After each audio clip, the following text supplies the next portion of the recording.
Melvin was a peaceful person, and he always looked out for his family members. Melvin just felt he's supposed to see after his cousins. There was a high-pitched scream that curdled your blood. I couldn't believe what I was seeing.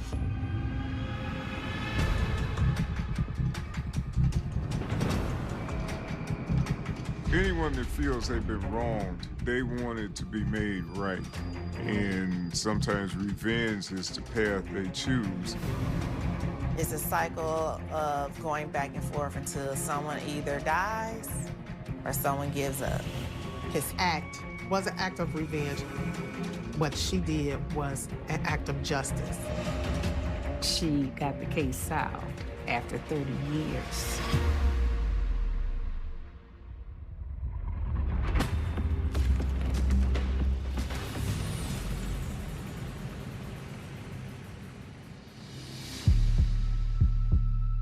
December 28th, 1983. It's a little after 4 a.m. when a family in Detroit, Michigan wakes up to banging on their front door. It's their neighbor's teenage daughters, Melissa and Yvonne Kuntz. I remember Melissa coming in the house, screaming and crying. She was hysterical. And my mother was trying to calm her down to get the story out. And she just was saying, call the police. They allowed her to use the phone where she called 911 and informed them that an attack was going on in her home. 13-year-old Melissa explains that she was awakened by strange sounds coming from the bedroom of her cousin, Melvin Weathers. She said she heard a thump, like somebody was falling out of a bed, and it immediately woke her up. She heard muffled screams coming from Melvin's room. She heard noises as though objects were being tossed around. The telephone line seemed to be dead. Her mother told Melissa and Yvonne to hit the floor. They knew that that meant to get ready and get out of there. She wanted them to go next door and see if they could get help. Melissa was scared and traumatized. 911 advised her to remain where she was because it would be very dangerous for her to go back into the house. 911 requested the police and medical assistance. When authorities arrive, they have no idea what has happened to Melvin or what awaits them inside. My cousin Melvin was born in Georgetown, South Carolina. Andrew Weathers was his legal name, but we always known him as Melvin.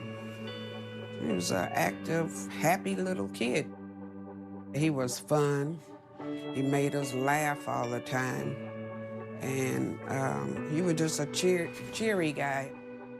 Melvin had a large family in South Carolina. He had his mother, his father, and in addition, 3 brothers, 3 sisters. Melvin also had extended family in Detroit, Michigan. He visited them so often growing up, it became like a second home. Highland Park in the 1980s was a city that was middle class, working people. It was a fun place to live, fun place to work, and fun place to interact with each other. The neighbors and some of his friends that he met while he was here, he was accepted more than in the South, because in the South it was very racist. He played chess with my cousin. They would sit on the porch and play chess while us girls would run around and ride our bikes and skate and stuff like that. After his mother's death in 1981, Melvin left South Carolina permanently, moving in with his cousin Louise Kuntz and her kids in Detroit. He took a job working in his Uncle Henry's auto repair shop. He was a mechanic's assistant, rotating the tires, changing the oil, things like that he knew how to do. So I would say that he was moving in the direction that he wanted to, as far as his career goes. His hopes was to one day be able to secure a position in one of the big three. Chrysler, Ford, General Motors was booming back at that time, and that was aspiration of a lot of people. Louise was happy to have him live with them. Louise in herself was a very nice lady, worked hard every day. 2 beautiful children. Everybody depended on Louise. And if you was to come and say, Louise, I need a place to stay, she's gonna make room for you. He figured that he would be able to help out, you know, at the house. Melvin was a very selfless person that was family-oriented as well. So I think he and my mom complemented each other in that aspect. Louise, unfortunately, had experience with less kind-hearted men. So it was nice to have a positive male figure in her daughter's lives. My mother appreciated the fact that Melvin was able and available to watch after us while she worked the various shifts at Michigan Bell. She knew she had the comfort of somebody that she trusted, somebody that was family and had our best interest at heart.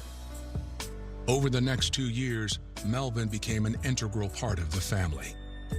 He was surrounded by people who enjoyed him, who were happy for him to be there. He had gotten a job doing something that he loved to do and had hopes of moving even further, working on cars and working in the auto industry. So he had a promising future. But now, his family and his future are both in danger. Within minutes of Melissa's 911 call, police arrive on the scene. Louise and her daughters are waiting for them outside with the neighbors. It was just chaotic at the time. Lisa knew that Melvin was hurt some kind of way. She was wanting to know, was her dog okay? It was just unreal for me as a child. I didn't know what to do. I just froze. And I couldn't console her being a kid, but I was just to let her know that someone was there with her. They saw Louise in front, and she described to them how her cousin had been attacked and was still upstairs.